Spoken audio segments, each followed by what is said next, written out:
So for the last 5 years, the UniFi Dream Machine has been the go-to router for a small to medium business or a nerd like me. And apparently it just got an upgrade. But the question is, do you really need it?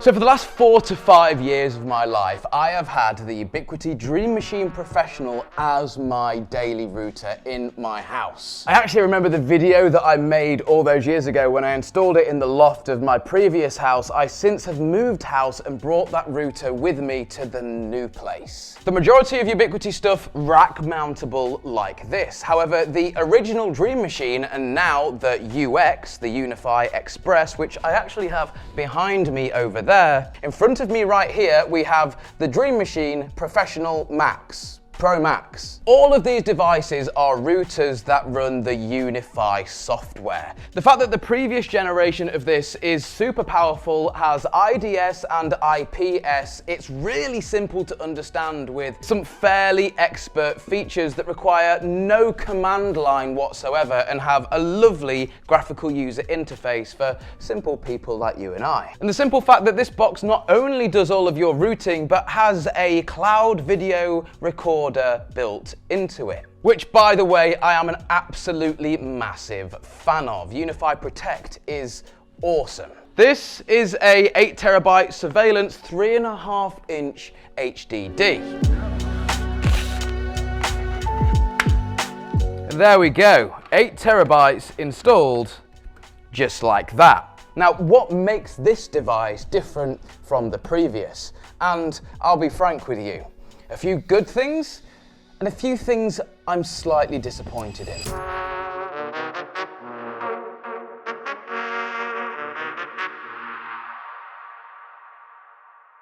Now, before I go and install my brand new UDM Pro Max, I think it's important that we look at my previous UDM Pro and have a look at what its bottlenecks are.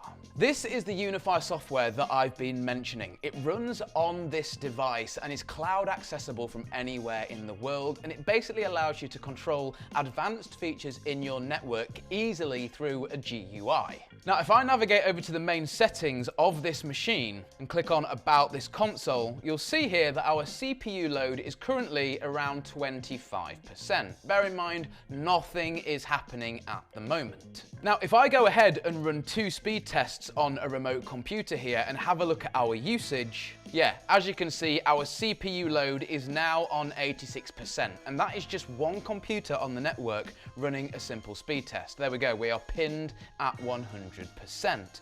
Bear in mind, this router, this UDM Pro, is a 5-year-old device almost. Now, if we use this at the top to head over into Protect, which, like I said, is the DVR portion of this router, you can see, as well as my dog wandering around the driveway, that my camera capacity is currently at 109%. Here it says I'm exceeding the recommended camera limit and I should offload some of my cameras, which I don't want to. Now, it's not like I've just got 1 or 2 cameras dotted about the house. I've got cameras in the studio, cameras all around the house. As you can see, there's a whole load of them on my screen right now, and this is why my UDM, my current UDM, is currently at capacity, because it's recording all these cameras, and then as soon as somebody maxes out the internet, we're hitting 100% CPU load. Now, if I head into the security portion of the UniFi software, you can see here that I've got traffic identification and device identification on. And down here, detection sensitivity is on high. This is basically the intruder prevention software that's running on this UDM. And using it obviously takes up CPU load. And as I've mentioned, as soon as I run a speed test and max out the internet, I'm hitting 100% load.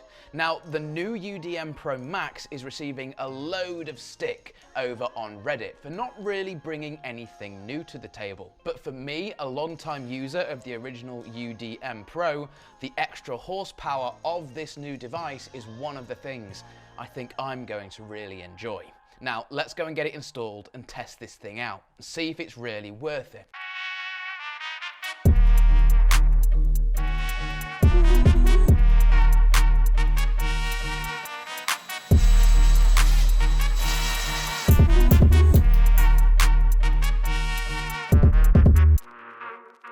Okay guys, so I was up till about midnight last night installing the new UDM Pro Max, and here she is. First impressions off the bat, one thing I like is they've got rid of the 100 meg link up lights, i.e. there's no orange lights on this device, whether they link up at a gig or 100 meg.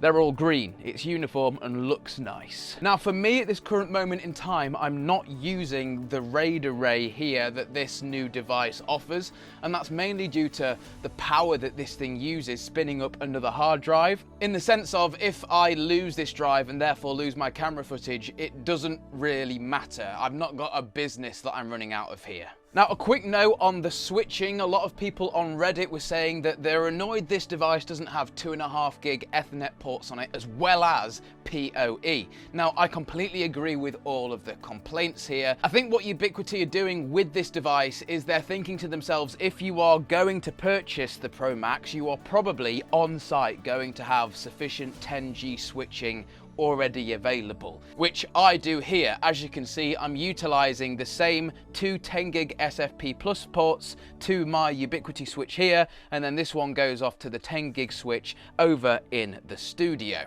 But there's nothing here that my previous device didn't do. It still had the two 10 gig SFP Plus ports utilized in the exact same way. So it's been about a week since I installed, say it with me now, my UniFi Dream Machine Pro Max. She's in, she's flashing away, she's been providing the house and studio with a fairly decent solid broadband connection over the last week. Nothing really negative to complain about. So everything on the base of my UniFi page here is as it was before, except the fact that you can see another hard drive slot here on the front of the UDM. Now, there's more to it than that. So the extra drive on the front is used for the UniFi Protect ecosystem of cameras to record and have a redundancy, a backup hard drive basically. Another physical change, which is the Ethernet port on the WAN side, has been upgraded from 1 to 2.5 gigs. But on the previous model, you had two 10 gig SFPs. So this is a really rare use case in my opinion. Another thing as well is if you get two of these devices, two UDM Pro Maxes, which I've got here, you can put them in what's called shadow mode, which basically is as it describes. One of them is on but not being used, and if the first one fails, the second one kicks in. To be honest, for me, in a home environment, it's not really needed, and neither is the Pro Max model. You see, the thing is, the biggest improvement with this router over my previous is the processing power. That is all I've really noticed, and it's a massive improvement. If I go into settings down here and then click on security, you can see that again, I've got my suspicious activity set to advanced and my detection sensitivity set to high. So when you're using large amounts of data, this is what is using the CPU power of the router, going through and scanning all of those packets for malicious activity. So I'm doing what I did before here. I'm running a quick speed test, and as you can see, before we were hitting 100% load, maxing out the Dream Machine. But with the Pro Max, as you can see, we're only running at about 41%, 50 odd, whilst running a speed test. So technically, it's a double jump in performance, which is nice to see if you're using IPS and IDS. Now, the last small complaint is the fact that the 8-port switch isn't PoE, but it's also not 2.5 gig. I would have liked to have seen even just 4 of these ports be 2.5 gig, but Ubiquiti's reasoning here, again, is if you're going to get the Dream Machine Pro Max, you are on site going to have sufficient switching through the 10 gig port that's built into this device and the previous device that I already had. So I think the top and bottom of this is that yes, this is a new router, and yes, it's more powerful, but do I think the majority of people need it?